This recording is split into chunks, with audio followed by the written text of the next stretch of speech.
Here's my discovery today. These are, almost all of these are pinky finger sized hornworms.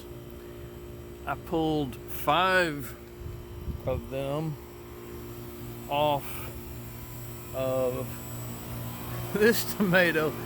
They have most certainly tore this thing up. As you can see, there are not a lot of leaves remaining on the top. Okay, there's, oh my goodness, look at this. 6. All right, and okay, hold on, and 7. Okay, let's keep looking. One of these is trying to chew me on the finger. Okay, there we go. I was wondering if I was gonna find yet even more. So I'm glad you all have enjoyed the,